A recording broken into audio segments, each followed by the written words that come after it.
باری کی سرزمین میں ایک مرد مجاہد نے ایک ایسا دینی ماحول پیدا کیا ہے کہ ان کو دیکھ کر مجھے ایک شعر یاد آ رہا ہے کہ میں چاہتا ہوں نظام کہن بدل ڈالوں. نظام کہن مطلب دنیا کا سسٹم ہی بدل ڈالوں. حبیب الرحمان صاحب چاہتے ہیں کہ میں چاہتا ہوں کہ نظام کہن بدل ڈالوں، مگر فقط یہ میری بس کی بات نہیں. اٹھو پڑھو میرے قوم کے نوجوانوں، یہ سب کی بات ہے، 2 4 10 کی بات نہیں. یہ سب کی بات ہے، 2 4 10 کی بات نہیں. جب بچیوں نے اسپیچ دیا، تقریریں کی، اور ابھی جو بچوں نے نعتیہ کلام پر اپنا ایکٹیویٹیز دکھایا، تو دیکھنے کے بعد مجھے یہ شعر یاد آ رہا ہے کہ پتھر کے مقدر بھی سنور سکتا ہے، پتھر کے مقدر بھی سنور سکتا ہے، شرط یہ ہے کہ اسے سلیقے سے تراشا جائے. شرط یہ ہے کہ اسے سلیقے سے تراشا جائے. تو میرے دوستو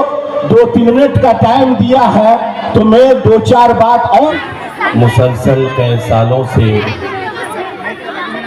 حضرت حبیب الرحمان صاحب ہمیں یہاں کے پروگرام کے لیے دعوت دیتے ہیں، لیکن کہ میں آتے آتے دیر کر دیا. آج آنے کے بعد یہاں کا جو ماحول حبیب الرحمان صاحب نے بنایا ہے، تو جس طرح ان کا نام حبیب ہے اور آپ ایک ملت ہو، تو مجھے یہ ماحول کو دیکھ کر، اس جنت کی باغیچے کو دیکھ کر، مجھے آج یہ لقب دینے میں کوئی سنکوچ نہیں ہے کہ یہ حبیب ملت ہیں. ان کی ہمت کو میں سلام کرتا ہوں، ان کی شجاعت کو میں سلام کرتا ہوں کہ آج ٹھگری باری کی سرزمین میں ایک مرد مجاہد نے ایک ایسا دینی ماحول پیدا کیا ہے کہ ان کو دیکھ کر مجھے ایک شعر یاد آ رہا ہے کہ میں چاہتا ہوں نظام کہن بدل ڈالوں. نظام کہن مطلب دنیا کا سسٹم ہی بدل ڈالوں. حبیب الرحمان صاحب چاہتے ہیں کہ میں چاہتا ہوں کہ نظام کہن بدل ڈالوں، مگر فقط یہ میری بس کی بات نہیں. اٹھو پڑھو میرے قوم کے نوجوانوں، یہ سب کی بات ہے، 2 4 10 کی بات نہیں. یہ سب کی بات ہے، 2 4 10 کی بات نہیں. جب بچیوں نے اسپیچ دیا، تقریریں کی، اور ابھی جو بچوں نے نعتیہ کلام پر اپنا ایکٹیویٹیز دکھایا، تو دیکھنے کے بعد مجھے یہ شعر یاد آ رہا ہے کہ پتھر کے مقدر بھی سنور سکتا ہے، پتھر کے مقدر بھی سنور سکتا ہے، شرط یہ ہے کہ اسے سلیقے سے تراشا جائے. شرط یہ ہے کہ اسے سلیقے سے تراشا جائے. تو میرے دوستو 2-3 منٹ کا ٹائم دیا ہے، تو میں 2 4 بات اور بول کر کے آپ سے رخصت ہو جاؤں گا. جیسے کہ یہ بار بار علماء کرام، ہمارے جتنے بھی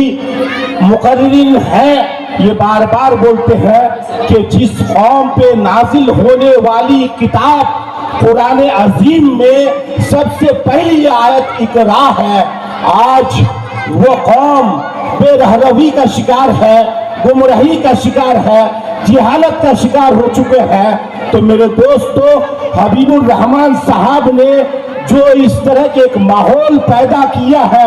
غربت میں بھی انہوں نے ہمت و حوصلہ کے دامن مضبوطی سے تھام کر آپ کے بچوں کو، آپ کی بچیوں کو صحیح تعلیم دینے کے لیے، دینی تعلیم دینے کے لیے، دنیاوی تعلیم دینے کے لیے جو انہوں نے ایک مرکز قائم کیا ہے، تو آپ کا ہمارا یہ فرض ہے کہ ہم ان کو بھرپور تعاون بھی کریں، ان کے کاندھا سے کاندھا ملا کے چلے بھی، اور ان کے ہمت و حوصلہ کو بھی بڑھائے، کیونکہ وہ آپ کے بچوں کو، آپ کی بچیوں کی قسمت کو سجانے کے لیے آئے ہیں، سنوارنے کے لیے آئے ہیں، فیوچر کو برائٹ کرنے کے لیے آئے ہیں۔ تو میں حبیب الرحمان کو سلام کرتا ہوں، ان کی ہمت کو سلام کرتا ہوں، ان کے حوصلے، ان کی عظمت کو سلام کرتا ہوں کہ وہ آپ کے بچوں کو اور بچیوں کو صحیح تعلیم دینے کے لیے ایک مرکز کی طرف بلایا ہے۔ جیسے کہ آپ کو معلوم ہے کہ اللہ کے رسول صلی اللہ تعالی علیہ وسلم نے فرمایا اطلب العلم ولو کان بالصین، تم علم حاصل کرو اگرچہ چین جیسے دور دراز علاقے میں جانا پڑے۔ اور حدیث رسول یہ بھی ہے، علماء جانتے ہیں کہ طلب العلم فریضۃ علی کل مسلم والمسلمہ، یعنی علم دین کا سیکھنا ہر مسلمان مرد عورت پر فرض ہے۔ تو اسی فرض کو نبھاتے ہوئے آپ اپنے بچوں کو اسکول بھیجتے ہیں، مدرسے بھیجتے ہیں، اور آپ کے بچے کی زندگی کو سنوارنے کے لیے وہ ٹھیکہ اٹھایا ہے ہمارے حبیب صاحب اور ان کے جو ساتھ رہنے والے ان کے احباب ہیں۔ تو میں بھی آپ کے سامنے یہ وعدہ کرتا ہوں، جب بھی حبیب الرحمان صاحب کو، ان کے ادارے کو جس طرح کی بھی تعاون کی ضرورت پڑے گی، مدد کی ضرورت پڑے گی، ہیلپ کی ضرورت پڑے گی، تو انشاءاللہ صادق الاسلام آپ کے سامنے یہ وعدہ کرتا ہے کہ میں ہر طریقے سے ان کے ادارے کے ساتھ، آپ کے بچوں کے ساتھ، آپ کے بچیوں کی تعلیم کو آگے بڑھانے کے لیے میں حبیب الرحمان صاحب کے مشن کو تائید کرتا ہوں، اور ان کے مشن کو آگے بڑھانے کے لیے ہمیشہ میری طرف سے جو ہے میرا تعاون اور مدد جاری رہے گا انشاءاللہ۔ اور آپ سب لوگوں سے بھی درخواست ہے کہ آپ سے بھی جو ہو سکے آپ اپنے